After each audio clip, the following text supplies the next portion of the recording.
Hello friend, जैसे कि हम लोग क्लास 10 के एनसीईआरटी गणित विषय के अंतर्गत प्रश्न 3.3 पढ़ा रहे थे, जिसमें कि हमने 3.3 के क्वेश्चन नंबर 2 के चौथे तक पिछले वीडियो में हमने एक एक वीडियो करके निपटा दिया है। तो आज के इस वीडियो में हम प्रश्न संख्या 2 का पांचवा बताने वाले हैं और ये प्रश्न इस चैप्टर का सबसे आखिरी प्रश्न है। तो इसको बिल्कुल बेसिक से देखिएगा, क्योंकि इसमें बहुत ज़्यादा लैंग्वेज दिया हुआ है और आपको समीकरण बनाने विद्यार्थी को काफ़ी दिक्कत होती है। अगर आपने इस भाषा को पढ़कर समीकरण बना लिया तो सवाल एकदम आसान हो जाता है। तो आइए प्रश्न संख्या 2 का पांचवा देखते हैं, इसके बाद हम चैप्टर चौथा अगली वीडियो से देखेंगे। तो हमारा सवाल क्या कह रहा है, किराए पर पुस्तक देने वाली किसी पुस्तकालय का प्रथम 3 दिनों का नियत किराया है। कह रहा है कि किराए पर पुस्तक देने का किसी पुस्तकालय का 3 दिन का एक नियत किराया है। किराए पर पुस्तक देने वाली किसी पुस्तकालय का प्रथम 3 दिन का किराया एक निश्चित है। 3 दिन का किराया उन्होंने निश्चित किया है कि 3 दिन का किराया 10 रुपये है। अगर आप कोई बुक ले जा रहे हैं, चाहे आप उसको 1 दिन रखें या 2 दिन या 3 दिन, उसका भाड़ा फिक्स है कि 10 है तो 10 है। फिर क्या कह रहा है, तथा उसके बाद प्रत्येक अतिरिक्त दिन का अलग किराया है। सही, अलग किराया। तथा 3 दिन का तो किराया फिक्स है कि मान लो जैसे 10 माना तो 10 है। 3 दिन का किराया मान लो जैसे 10 है तो 10 है। उसके बाद अगर आप चौथे पांचों दिन लेते हैं तो उसका भाड़ा अलग लेती है पुस्तकालय। फिर कह रहा है, सरिता ने 7 दिन तक एक पुस्तक रखने के 27 अदा किए, जबकि सुशी ने एक पुस्तक 5 दिन तक के लिए 21 दिए। नियत किराया तथा अतिरिक्त किराया ज्ञात कीजिए। तो कह रहा है नियत किराया कितना है, 3 दिन का किराया कितना है उसको ज्ञात करना है, और प्रतिदिन का किराया कितना ले रहे हैं अतिरिक्त। तो आइए देखते हैं। अभी हमको कुछ नहीं पता, सबसे पहले हम लोग जो पूछता है हमको वही मानना होता है। तो हम लोग मानेंगे कि माना माना यहाँ तक तो हमारा सवाल ही है। माना प्रथम 3 दिन का नियत किराया 100 रुपये है। तो आप सवाल को एक बार पहले बहुत ही अच्छे से पढ़िएगा, इसके बाद ही आप उसको हल करने की कोशिश करिएगा। तो हमने मान लिया कि माना प्रथम 3 दिन का नियत जो किराया है वो 100 रुपये है। इसने बोला है कि एक पुस्तकालय का प्रथम 3 दिनों का किराया निश्चित है, तो हमने 100 रुपये निश्चित मान लिया। फिर हम लोग मानते हैं तथा प्रत्येक दिन का किराया, प्रत्येक दिन का किराया y रुपये है।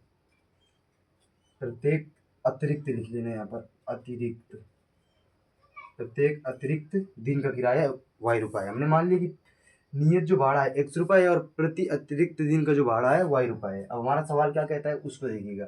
सरिता ने 7 दिनों तक एक पुस्तक रखने के लिए 27 अदा किए। तो प्रश्नानुसार हम लोग लिखेंगे, प्रश्नानुसार सरिता ने कितने दिन, 27 दिन। सरिता ने 7 दिन तक एक पुस्तक रखने के 27 अदा किए। 7 दिनों तक एक पुस्तक रखा सरिता ने तो 27 अदा किए। तो देखो 7 दिनों में जो 3 दिन है वो हमारा नियत भाड़ा है, ठीक है, जो हमने माना है x। 3 दिन जो हमारा प्रथम 3 दिनों का नियत भाड़ा है तो हमने वो माना है x। फिर इसमें बचे कितने, 4 दिन।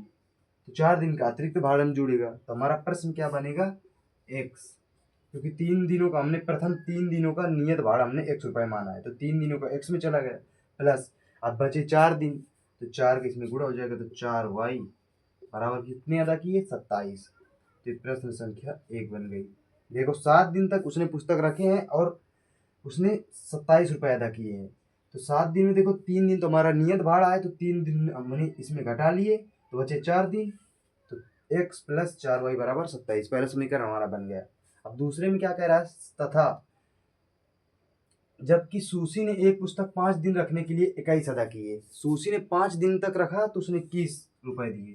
अब 5 दिन में 3 दिन इसमें फिक्स भाड़ा है नियत, 3 दिन हटा लिए तो कितना बचा, 2 दिन। तो ये कितना बनेगा, x प्लस 2y बराबर 21। अगर आपने यहाँ तक समीकरण बना लिया तो बस अब सवाल बिल्कुल आसानी से हल हो जाएगा। बस आपको यहीं तक थोड़ा ध्यान देना था।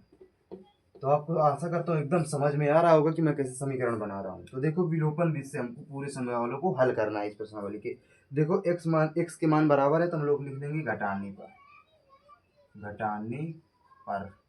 तो देखो घटाने पर चिन्ह बदल जाते हैं, तो एक्स एक्स कट गया, 4y में 2y गए तो 2y, 27 में 21 गए तो 6।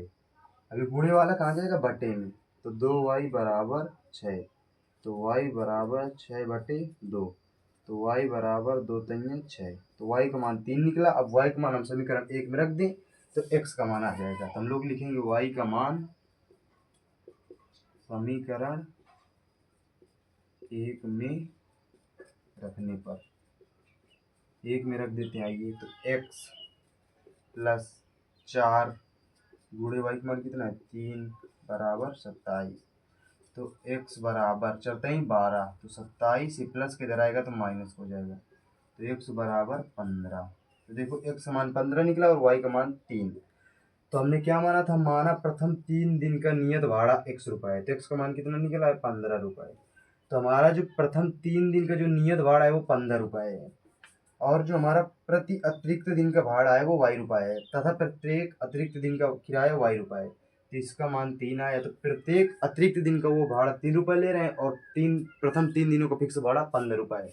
तो आशा करता हूँ आपके सवाल बिल्कुल ही बेसिक तरीके से मैंने बताया है।